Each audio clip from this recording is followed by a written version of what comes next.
quarterback room for Alabama, and in particular here, Jalen Milroe, is he that guy?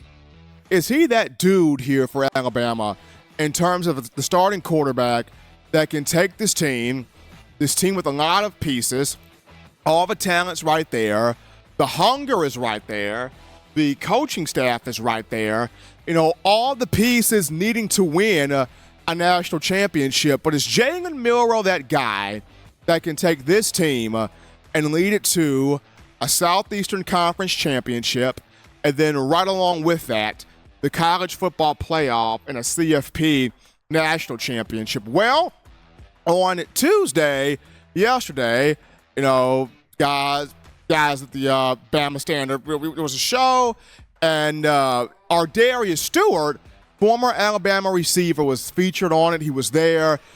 Awesome getting a chance to talk to A.D. Stewart, former Alabama receiver, 2015 college football playoff national champion. And one of his bold predictions was that Jalen Milroe will have a breakout year. And he called him a real dog, straight up dog. Let this man play. Trust this guy. Believe in this guy.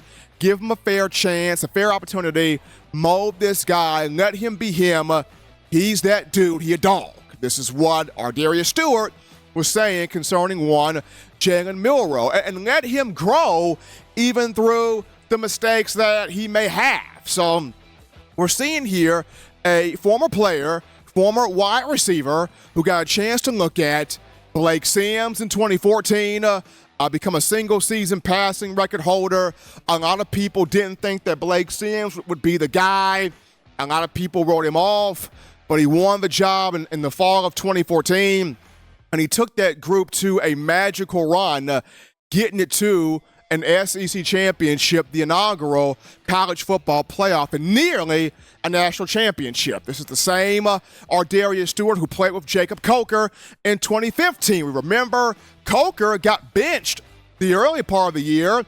The game against Ole Miss, Alabama started Cooper Bateman that year in that game, and don't necessarily know why that happened, but Coker ended up taking the job back. He won the team over because of his play, trucking over a Texas A&M defensive back, and from there, Stewart watched him grow and grow and grow in confidence. And what happened? Coker leads you to an SEC championship and a national championship in 2015.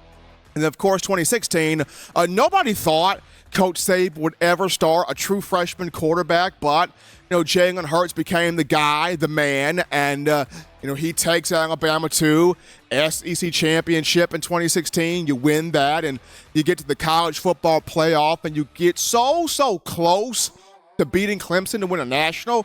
Unfortunately, the Tigers had Deshaun Watson on their side of the football. But Darius Stewart played with all three of those guys, and he sees the same type of the same caliber of player, the same caliber of leadership, the same caliber of toughness, the same caliber of swagger, the same caliber of dog mentality when he looks at or when he views one Jalen Milroe. And if you got to be honest with yourself here, last year Milroe wasn't terrible.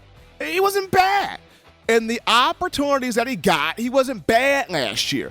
He came in relief of an injured Bryce Young against Arkansas, and he did what he was supposed to do. He went out there, he showed you the athleticism with his legs, a 77-yard run, big play there, total 91 yards rushing, 65 yards passing. He did have 2 touchdowns, so he showed you the ability. He showed you the tools. He showed you the skills, and he showed you if you provide him with a full offseason of him getting the first team reps and the majority of those reps, and you work with him and maybe provide him with an offensive coordinator that understands kind of his skill set and what he wants to do, and not necessarily having the offensive coordinator that tries to have him do what Bryce Young was doing. And maybe, just maybe, you have yourself a quarterback here. So Milroe wasn't terrible last year. If you go back to the Texas A&M game and all the pressure he was under just due to he's being taxed to, you're replacing Bryce for this entire game. Bryce didn't play. And now in a game that was so hyped up going into the year, you play this game, but Jalen Milroe does have 3 touchdown passes. And he put the ball dead on the money. Yes, he did have 2 fumbles. People always go back to that. Much like people go back to in 2019, that Iron Bowl, though Mac Jones had 4 touchdown passes, people always brought up, but he also had 2 pick sixes.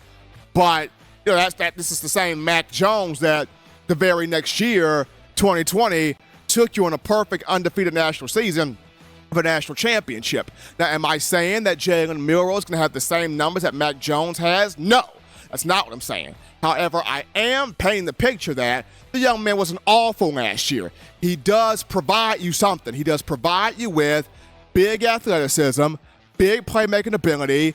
Defenses have to account for his legs. They have to be able to spy on him and look at him. And he did make strides in spring in the passing game, throwing the football, and he's taken those same strides. And this entire offseason, he's been at work, whether it's been at Tampa, Florida, wherever he's been at, taking wide receivers with him down to these different areas. And he's been working on his passing. He's been growing his ability in the pocket. He's been growing that pocket presence. He's been growing that footwork within the pocket. He's been growing, having that time clock in his head about at what moment do I need to get rid of this ball, throw the ball, give my guys, my receivers a chance to make plays out there on the field. Now, our Darius Stewart did mention, and he's absolutely right about this, that Milroe's going to have to be more in that pocket more, hang more in that pocket more, knowing when to let that ball go, when it's time to let that ball go. Absolutely, yes, he does. But he does possess the tools. And he's put in a lot of work this offseason to improve and get better there with that passing ability. Now, I think Coach Saban is going to give this young man every opportunity to succeed here. He's going to give him every chance to succeed. Now, the question becomes, does Nick Saban do Jalen Milroe like he did with Blake Sims? That even with Sims, if a mistake was made, you don't just instantly pull him. You let him grow and learn from those mistakes and get better from those mistakes and show himself more so set to fight through that adversity from those mistakes? Or do you just yank him out after he throws an interception or 2? That's going to be interesting to see this year, is even if Milroe makes a mistake, what is Coach Saban's resolve? Do you stick with the guy? Do you stay by the guy? Or do you pull the guy or yank the guy? In my opinion, I feel like Coach Saban's going to give Jalen Milroe every opportunity to succeed, because it kind of just feels like he wants the guy to get this job. He wants the guy to be the starter. Guy's worked his tail off. Guy has gotten everybody in this locker room to believe and buy in on him. I think he's that guy. Our Darius Stewart feels like Jalen Milroe is that dude. He's that guy. But man, when fall camp gets in here, we will see once and for all, is he that guy for this team?